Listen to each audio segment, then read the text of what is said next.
get started. I started this day by announcing that this is the second day, and it's known by me as the trial by ordeal. 22 members of the committee, each with 30 minutes of questions, and I thought the judge did a remarkable job and showed strength all the way and grace under pressure many times. I told the story in there, which I want to repeat quickly, that one of my guests today was the cleaning lady in our office who works the midnight shift, but she wanted to be there because she wanted to see this judge and hear her and show her support. When we asked her afterwards what she thought of the hearing, she said it was really interesting, but there are some mean people in there. And the fact is that the overwhelming majority of people on the committee were not mean at all. They did their job and did it in a respectful, professional way. There are always a few, and you know who they are, who are going to raise issues in a way that I think cross the line. But that's their business. They have that opportunity. I think at the end of the day, the charges that she called some people war criminals turned out not to be true. The fact that she was accused of not imposing sentences that were serious for serious crimes turned out not to be true.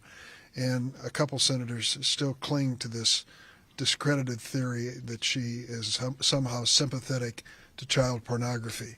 It turns out the major part of the problem is that Congress has not done its job in upgrading this important statute for over a decade. And judges all over the country, over 80% of them, face the same challenge she did on several cases. We're looking forward to tomorrow, 20 minutes each for the senators, and we're hoping that some will yield back time. We're going to make that a point early on.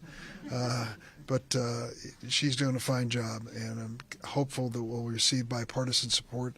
But I know that the Democrats feel that the president made an extraordinary choice.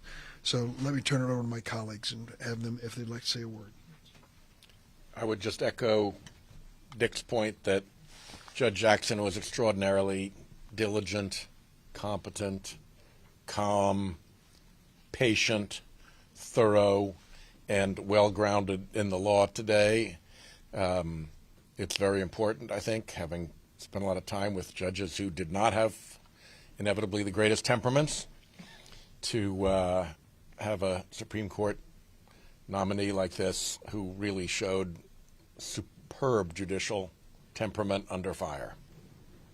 Very good.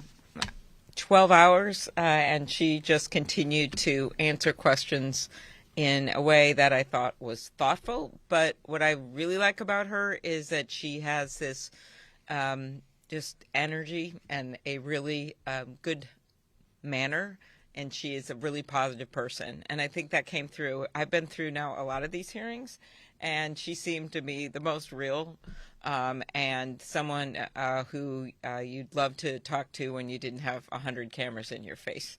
Some of us had that experience. We got to meet with her in our offices, and she's proven herself many times over in terms of what she did. I thought that the obsession with certain topics was pretty obvious, that they wanted to drag her through the mud. That happens. That happens at these hearings.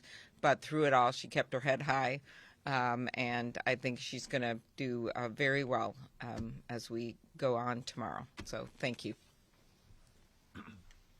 Just ditto. I think, as I referenced yesterday, being the first comes with a tremendous opportunity and a tremendous responsibility.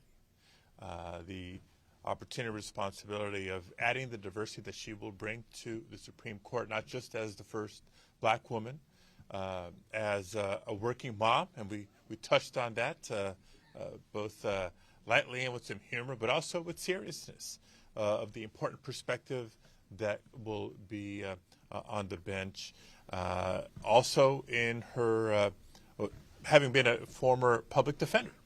We talked to areas of the law and why that is important, not just from a defendant's perspective, but upholding, the core principles of the Constitution and our democracy. Now, unlike yesterday, she had a chance to respond to some of the attacks that were coming at her, where yesterday she had to just sit there.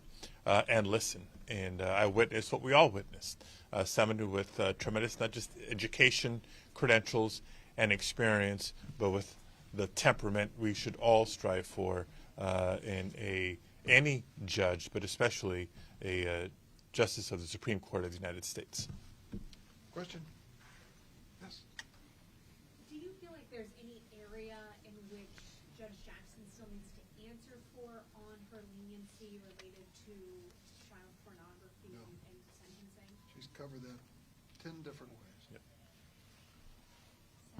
The other side just, For those who want to listen. yeah, those who want to listen, she's given the answer. I mean, this is an extraordinary challenge for every judge because Congress won't touch this hot button issue. It's gone on for over a decade without upgrading and updating the standards on the criminal statute. And judges are stuck. That's why 80% of them are trying to make do with a situation that is very awkward. And to pick this out and to say that this fine lady, this fine mother, this great judge is somehow soft when it comes to child pornography is an incredible statement. The people who are making it were just sticking with it, even as their approaches are being discredited. Do you think it'll have any impact on winning Republican votes? I don't, it's up to the individual Republican senators. I understood one senator today, Republican senator, said he didn't think this was a valid criticism. Maybe others feel the same way. What do you make of her statement that Scalia's method of originalism is one today, and that's how we do constitutional interpretation? I didn't think she went. I didn't think she went quite that far. I don't think she went quite that far. Maybe I missed it. When Mr. Sass was talking to her, and he asked her, "Who do you describe Breyer versus Scalia?" And she said, "Looks like Scalia's approach of originalism is the one that's prevailed, and that's how we." Well, do perhaps I don't know if she's. I don't remember that exact quote, so I'm sorry I can't respond to it. Mr. Chairman? Yes. Chairman, can you tell us anything more about when? I knew that was going to be us. Can we say anything more at this moment? No, not yet. We're getting close. We're one day closer. Okay, but why? It's a long story. Well, what's the story? I'm sorry, it's classified. No, you'll learn soon. Yes. Obviously, a lot of stuff as we've heard your back and forth, all of that today. A technical question: can you help us understand how the Democrats received the information they distributed on the probationary? Well, we started off reading the Washington Post because it turned out it was all in there in the last few days.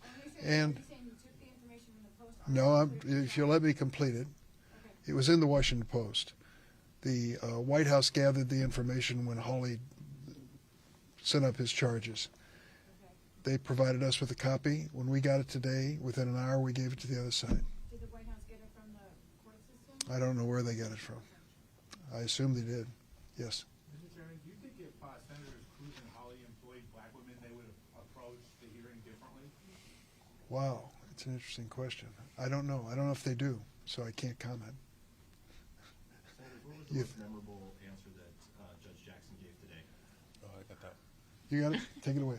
Well, she wished me happy birthday. The antitrust answers. No. I thought You that are I such a thought- nerd. She's always That's a promoting joke. her book. I'm not. I actually, I thought when she talked about how she is able to do things that generations before, even her mom's generation, that women that were just as qualified could have done but didn't have that opportunity. And you could see her tear up a little bit as she talked about that. And I think what Alex was getting at is just this incredible opportunity she has, but also the burden. She's carrying this torch for so many that came before her that couldn't have that same job. Thanks, everybody. Okay. See you tomorrow. Good night. See you in the morning.